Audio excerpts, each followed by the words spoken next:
Greetings. Hope this finds you well. This is freaking crazy times we live in. The neocons, the neoconservatives in this country, as well as different forces outside this country, are trying to gin up a war with Iran. So neocons being people like John Bolton, Mike Pompeo,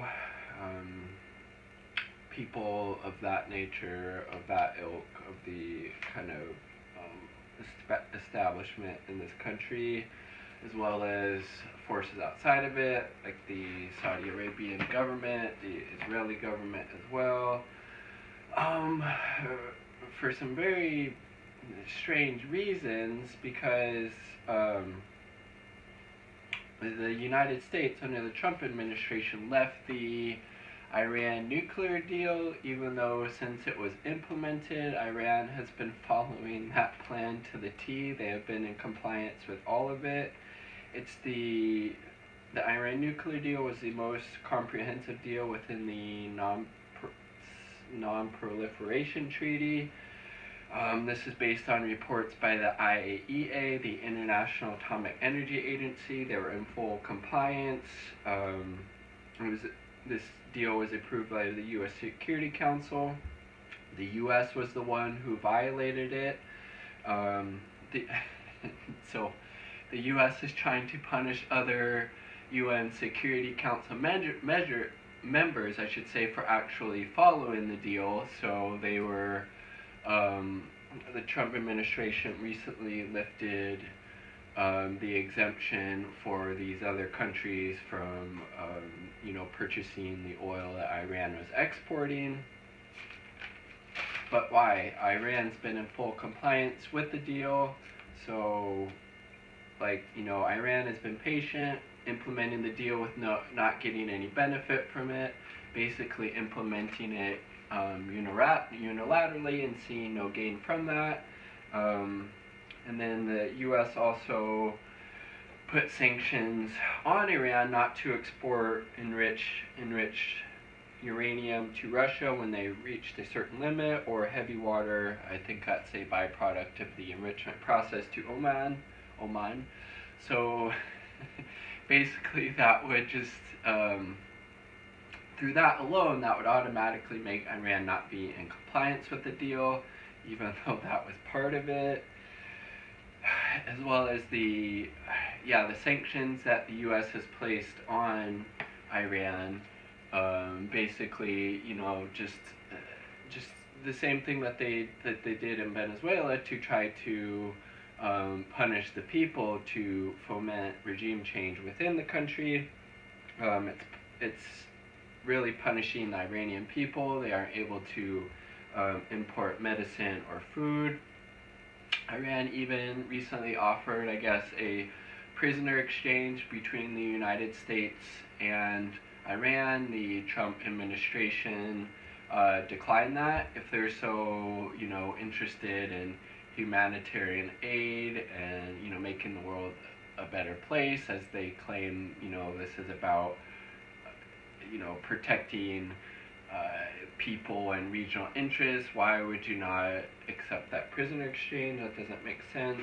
And I kind of got the breakdown of a lot of this information by listening to a Democracy Now! Segment with Syed Hussein Wasabian. He was a spokesperson for Iran during the negotiations with the EU back in 2003-2005. He's also a Middle East policy expert. I believe he teaches at Princeton University.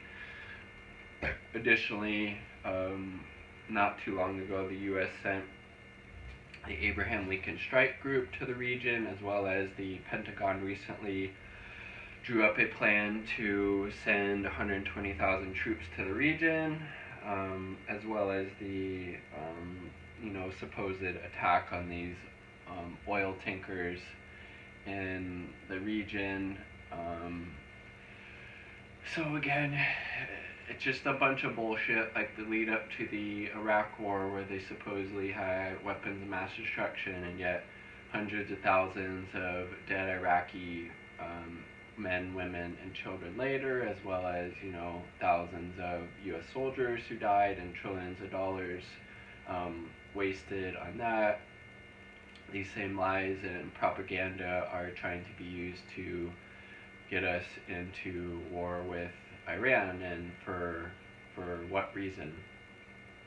They were following the nuclear plan to the T, even though they were getting no benefit from that because the U.S.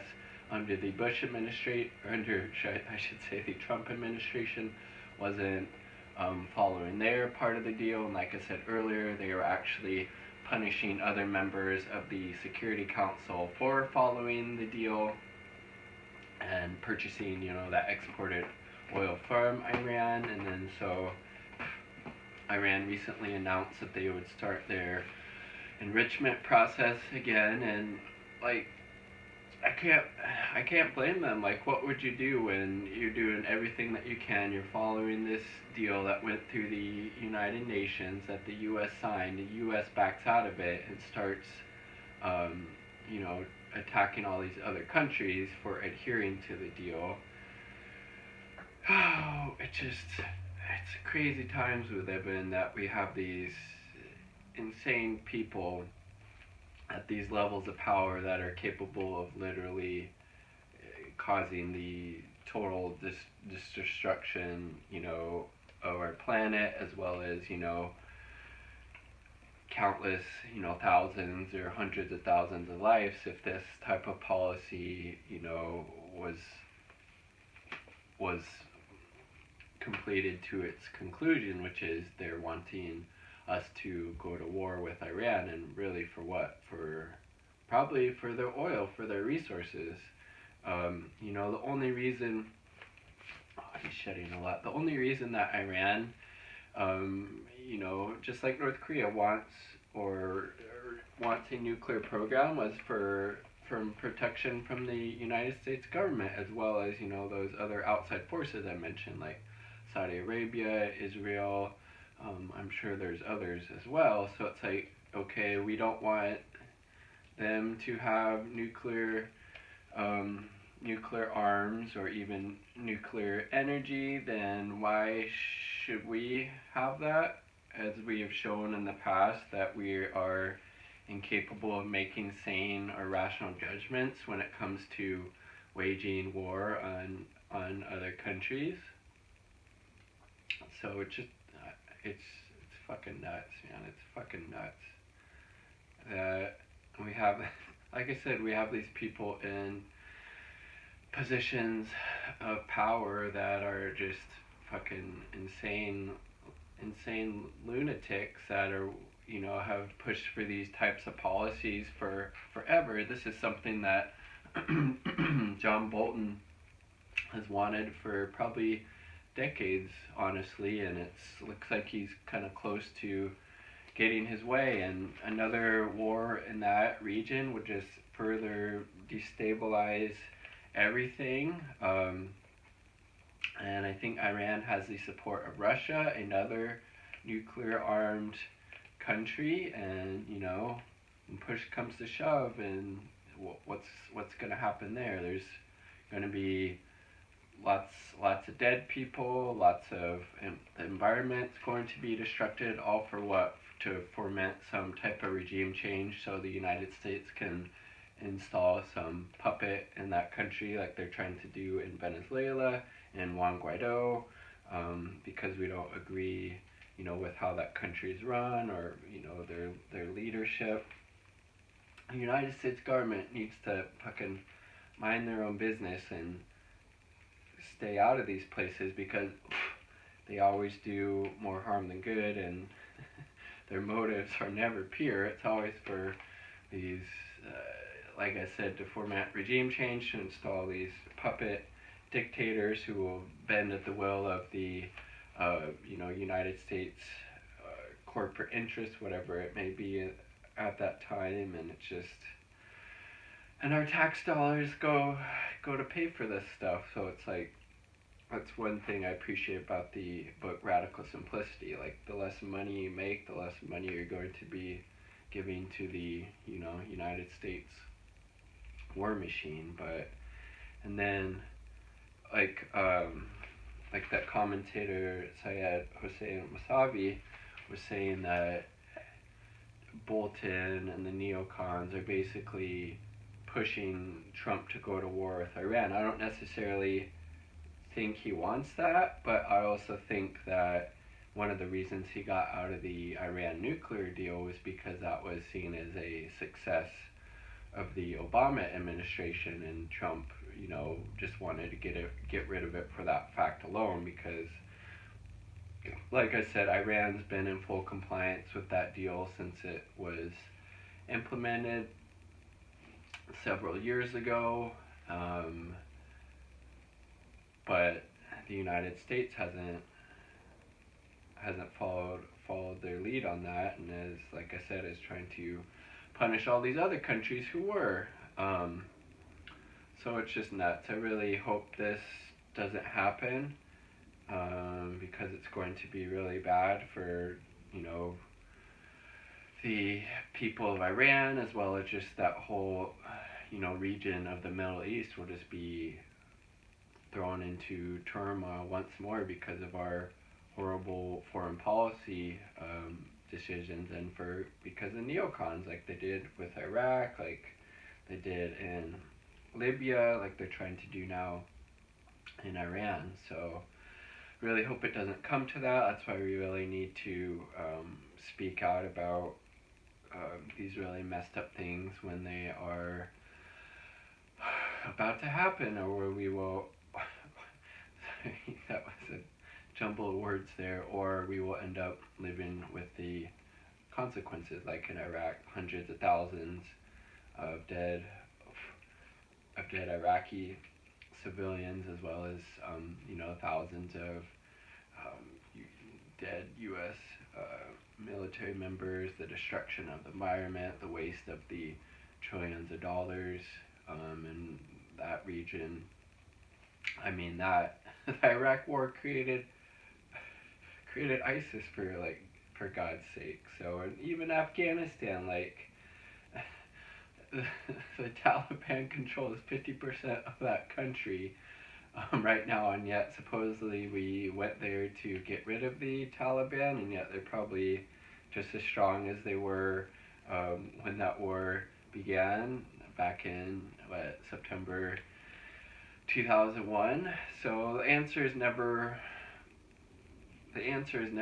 more war, more destruction, more bombs, more death, more subsidies to Lockheed Martin and Boeing and Raytheon and the like. But those companies would like that because these types of things are good for their corporate bottom line, as well as, you're not going to, more often than not, hear this type of analysis on mainstream media. They were some of the biggest cheerleaders for the Iraq War, and those who spoke out against it were silenced and oftentimes fired, like in the case of Phil Donahue on, I believe the network was NBC at the time, and he was speaking out about the Iraq War. So that's why it's really important to stay engaged, stay informed, but make sure that you're getting, your news from these more independent news sources. Otherwise, if you're getting it through the mainstream news, just make sure make sure you realize that it's being fed to you through that Overton window. In other words, they're only giving you perspectives through a very, very narrow window, because otherwise, if they show you the big picture, that's not good for their corporate profits or their, advertisers. So, in summation, no war with Iran, stay the fuck out of that region. Re-engage in the Iran nuclear deal. They were fully in compliance with it. Lift the sanctions on that country. How about, instead of raining bombs and death and destruction on all these countries all over the world, how about, we rain down humanitarian aid, or help them, develop, green energy, or help them, in these other ways that would, we would create partnerships and allyships with these places instead of trying to make enemies because we want to change who is in power in that country. So I would love to hear your thoughts on this topic. I know it's a pretty heavy one for me. I was pretty young. Well, not super young. I was like 15 or 16 when we went to war with Iraq, and definitely wasn't quote unquote as woke then as I am now about these issues. But it's like our tax dollars are supporting that, the Abe Lincoln Carrier Group over there. Our tax dollars would be paying for those soldiers, for those airplanes, for those drones to go over and kill people who have never harmed us in any way, or probably have no intent of ever doing that. So what's the point? There is no point. It's ridiculous. It's insane. But let's remember to be kind to each other, the animals, the planet. Sorry, Clarence. Clarence says bye. Bye!